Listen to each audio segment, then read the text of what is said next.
प्रकाश पर्व के मौके पर पटना पहुंचे हैं प्रधानमंत्री नरेंद्र मोदी। इस वक्त मंच पर मौजूद हैं, क्या कुछ कह रहे हैं सुनिए। सरदार प्रकाश सिंह बादल जी, केंद्र में मंत्रिपरिषद के मेरे साथी श्रीमान रामविलास पासवान जी, श्री रविशंकर प्रसाद जी, पंजाब के उप मुख्यमंत्री श्रीमान सुखबीर जी, केंद्र में मंत्रिपरिषद में मेरे साथी हरसिमरत कौर जी, गुरुद्वारा पटना साहिब के अध्यक्ष श्रीमान अवतार सिंह जी, सिख गुरुद्वारा प्रबंध कमेटी के अध्यक्ष श्रीमान के.आर. बांधुगर जी और विशाल संख्या में पधारे हुए सभी प्यारे भाई और बहनों, श्री पटना साहब गुरु दी नगरी विखे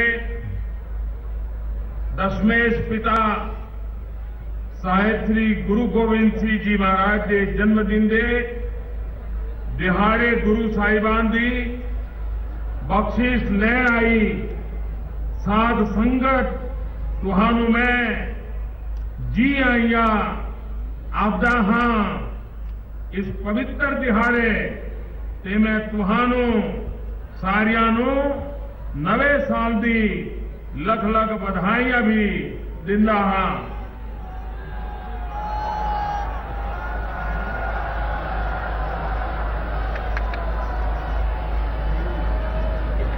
आज हम पटना साहिब की इस पवित्र धरती पर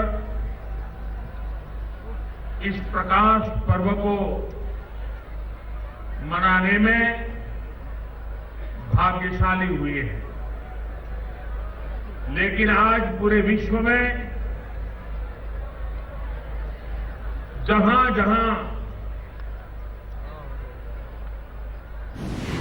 सिख समुदाय रहता है, दुनिया के सभी देशों में भारत सरकार ने हमारी एम्बेसीज के माध्यम से इस प्रकाश पर्व मनाने के लिए योजना बनाई है, ताकि न सिर्फ हिंदुस्तान में लेकिन पूरे विश्व को इस बात का एहसास हो कि गुरु गोविंद सिंह महाराज 350 साल वर्ष पूर्व एक ऐसा दिव्यात्मा का जन्म हुआ जिसने मानवता को कितनी बड़ी प्रेरणा दी, ये विश्व को भी परिचय हो, उस दिशा में भारत सरकार ने भरपूर प्रयास किया है। मैं श्रीमान नीतीश जी को, सरकार को, उनके सभी साथियों को और बिहार की जनता को विशेष रूप से अभिनंदन देता हूं, क्योंकि पटना साहिब में ये प्रकाश पर्व एक विशेष अहमियत रखता है। हिंदुस्तान की एकता, अखंडितता, भाईचारा, सामाजिक समरसता, सर्वपंथ समभाव, इसका बहुत ही मजबूत संदेश देने की ताकत ये पटना साहिब में प्रकाश पर्व को मनाने में है। और इसलिए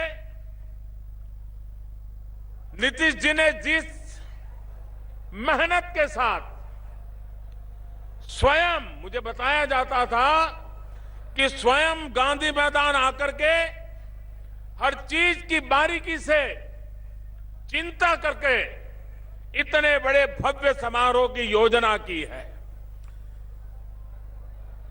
कार्यक्रम का स्थल भले पटना साहिब में हो, कार्यक्रम का स्थल भले पटना साहिब में हो, लेकिन प्रेरणा पूरे हिंदुस्तान को है, प्रेरणा पूरे विश्व को है। और इसलिए ये प्रकाश पर्व हमें भी मानवता के लिए किस रास्ते पर चलना है, हमारे संस्कार क्या है, हमारे मूल्य क्या है, हम मानव जात को क्या दे सकते हैं, इसके लिए एक पुनः स्मरण करके नए उमंग, उत्साह और ऊर्जा के साथ आगे बढ़ने का ये अवसर है। गुरु गोविंद सिंह जी महाराज ये त्याग की प्रतिमूर्ति थी। हम कल्पना कर सकते हैं कि आंखों के सामने अपने पूज्य पिता का बलिदान देखें और अपने ही मौजूदगी में अपने संतानों को भी आदर्शों के लिए, मूल्यों के लिए, मानवता के लिए बलि चढ़ते देखें और उसके बाद भी त्याग की पराकाष्ठा देखें। गुरु गोविंद सिंह जी महाराज भी इस गुरु परंपरा को आगे बढ़ा सकते हैं, लेकिन इनकी एक दीर्घदृष्टि थी कि उन्होंने ज्ञान को केंद्र में रखते हुए गुरु ग्रंथ साहब के हर शब्द को जीवन मंत्र मानते हुए हम सबके लिए आखिर में यही कहा, अब गुरु ग्रंथ साहब ही उसका हर शब्द, उसका हर पन्ना आने वाले युगों तक हमें प्रेरणा देता रहे। ये भी उनके त्याग की मिसाल का अंश था। उससे भी आगे जब पंच प्यारे और खालसा पंथ की रचना, उसमें भी पूरे भारत को जोड़ने का उनका प्रयास था। जब लोग आदि शंकराचार्य की चर्चा करते हैं तो कहते हैं कि आदि शंकर ने हिंदुस्तान के चारे कोने में मठ का निर्माण करके भारत की एकता को बल देने का प्रयास किया था। गुरु गोविंद सिंह महाराज साहब ने भी हिंदुस्तान के अलग अलग कोने से उन पंच प्यारे की पसंद करके समग्र हिंदुस्तान को खालसा परंपरा के द्वारा एकता के सूत्र में बांधने का उस जमाने में अद्भुत प्रयास किया, जो आज भी हमारी विरासत है। और मैं हमेशा हृदय से अनुभव करता हूं कि मेरा कुछ खून का रिश्ता है, क्योंकि जो पहले पंच प्यारे थे, उन पंच प्यारों को ये नहीं कहा गया था आपको ये मिलेगा, आपको ये पद मिलेगा, आगे आइए। नहीं, गुरु गोविंद सिंह महाराज साहब का कसौटी का मानदंड भी बड़ा ऊंचा रहता था। उन्होंने तो सर कटवाने के लिए निमंत्रण दिया था, आइए आपका सर काट दिया जाएगा और इस त्याग के आधार पर तय होगा आगे कैसे बढ़ना। और अपना सर देने के लिए देश के अलग अलग कोने से लोग आगे आए। उसमें एक गुजरात के द्वारिका का दर्जी समाज का बेटा, वो भी आगे आया और पंच प्यारों में उसने जगह पाई। गुरु गोविंद सिंह महाराज साहब ने उसको गले लगाया और पंच प्यारे खालसा परंपरा निर्माण को किया था गुरु गोविंद सिंह महाराज साहब ने। वे चाहते उस दिशा में ये परंपरा चल सकती थी, लेकिन ये उनका त्याग, उनकी ऊंचाई थी कि गुरु गोविंद सिंह महाराज साहब ने स्वयं को भी उस बंधनों में बांध दिया और उन्होंने कहा कि ये जो पंच प्यारे हैं, ये जो खालसा परंपरा बनी है, मेरे लिए भी क्या करना न करना, कब करना, कैसे करना, ये जो निर्णय करेंगे मैं उसका पालन करूंगा। मैं समझता हूं कि गुरु गोविंद सिंह जी महाराज साहब का इससे बड़ा त्याग की कल्पना कोई कर नहीं सकता कि जिस व्यवस्था ने खुद को खड़ी की, खुद की प्रेरणा से व्यवस्था खड़ी हुई, लेकिन उस व्यवस्था को उन्होंने अपने सर पे बिठाया और स्वयं को उस व्यवस्था को समर्पित कर दिया।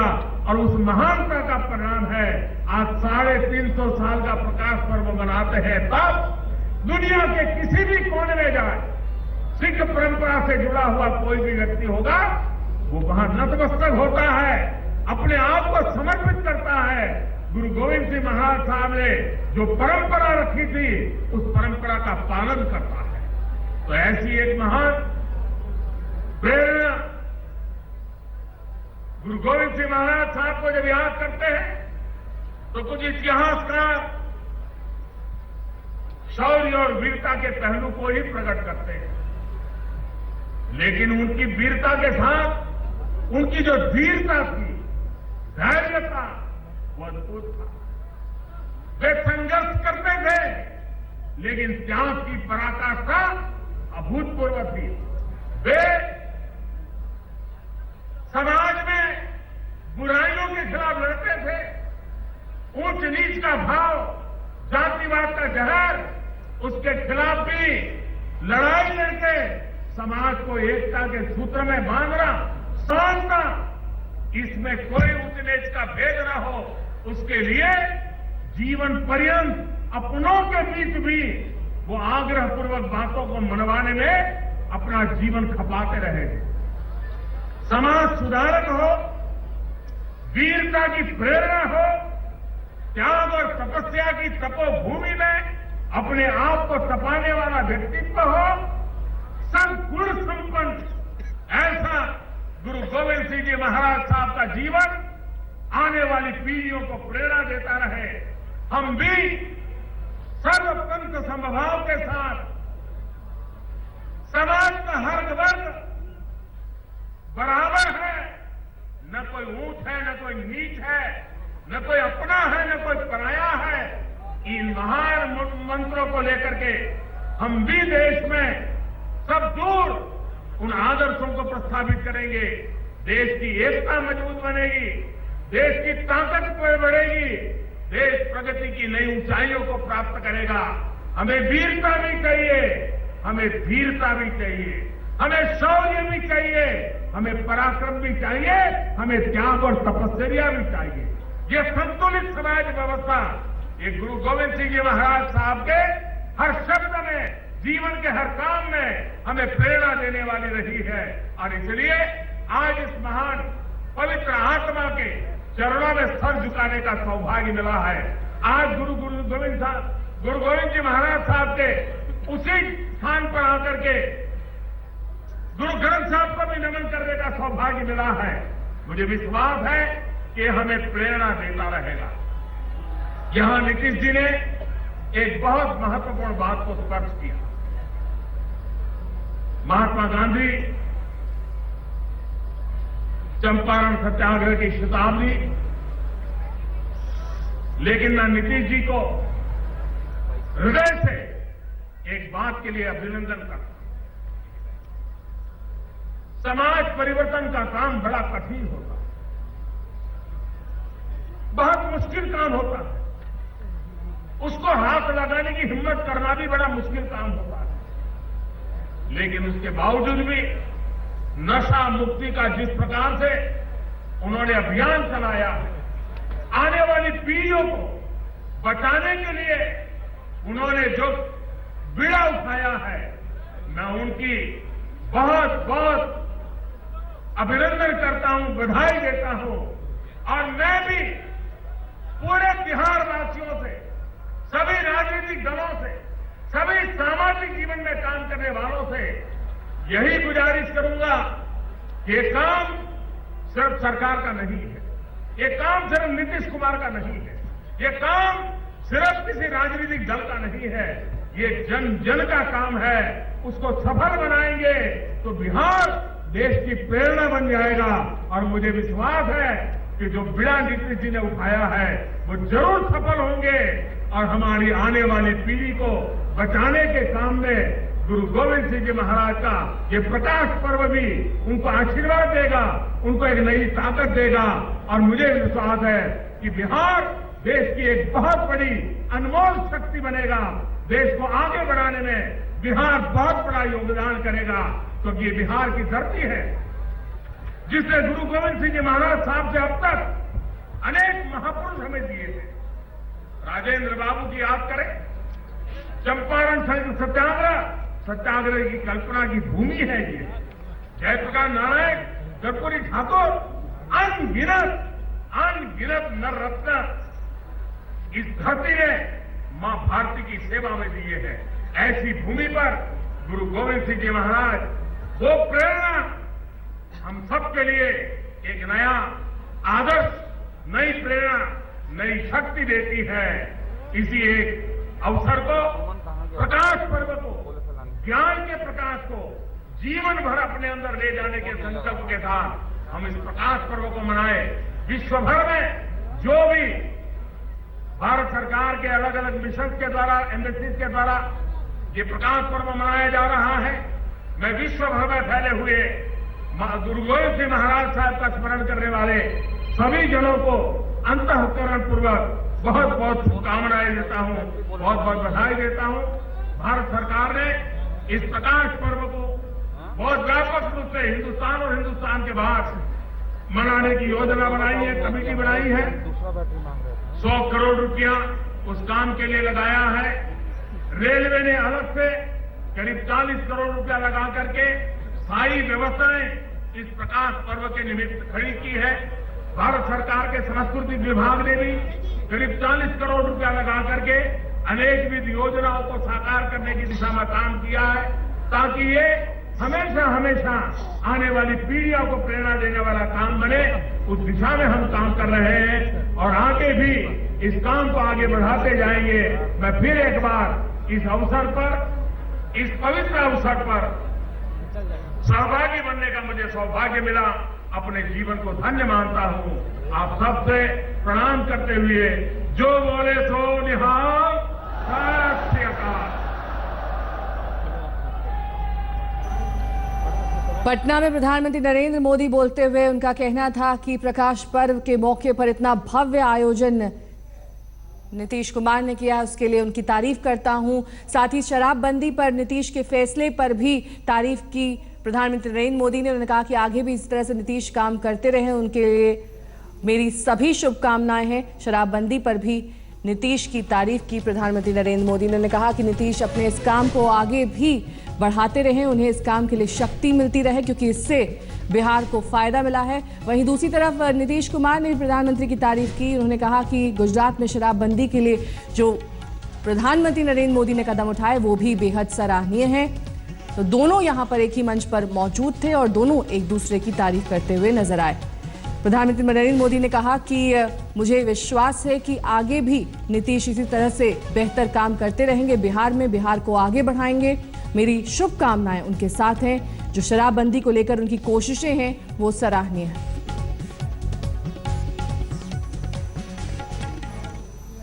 तो किस तरह से आज प्रधानमंत्री नरेंद्र मोदी जब नीतीश कुमार से मिले, क्या कुछ कहा उन्होंने उनकी तारीफ में, और नीतीश कुमार ने बदले में क्या कुछ कहा प्रधानमंत्री नरेंद्र मोदी के लिए, सुनिए।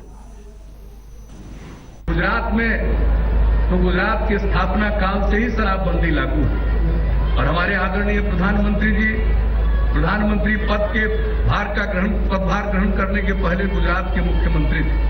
अनेकों वर्षों तक 12 वर्षों तक वहां के मुख्यमंत्री रहे और उन्होंने भी मजबूती से शराबबंदी को लागू किए रखा। ये भी उनके त्याग की मिसाल का अंश था। उससे भी आगे जब पंच प्यारे और खालसा पंथ की रचना, उसमें भी पूरे भारत को जोड़ने का उनका प्रयास। जब लोग आदि शंकराचार्य की चर्चा करते हैं तो कहते हैं कि आदि शंकर ने हिंदुस्तान के चारे कोने में मठ का निर्माण करके भारत की एकता को बल देने का प्रयास किया। गुरु गोविंद सिंह महाराज साहब ने भी हिंदुस्तान के अलग अलग कोने से उन पंच प्यारे की पसंद करके समग्र हिंदुस्तान को खालसा परंपरा के द्वारा एकता के सूत्र में बांधने का उस जमाने में अद्भुत प्रयास किया जो आज भी हमारी विरासत है।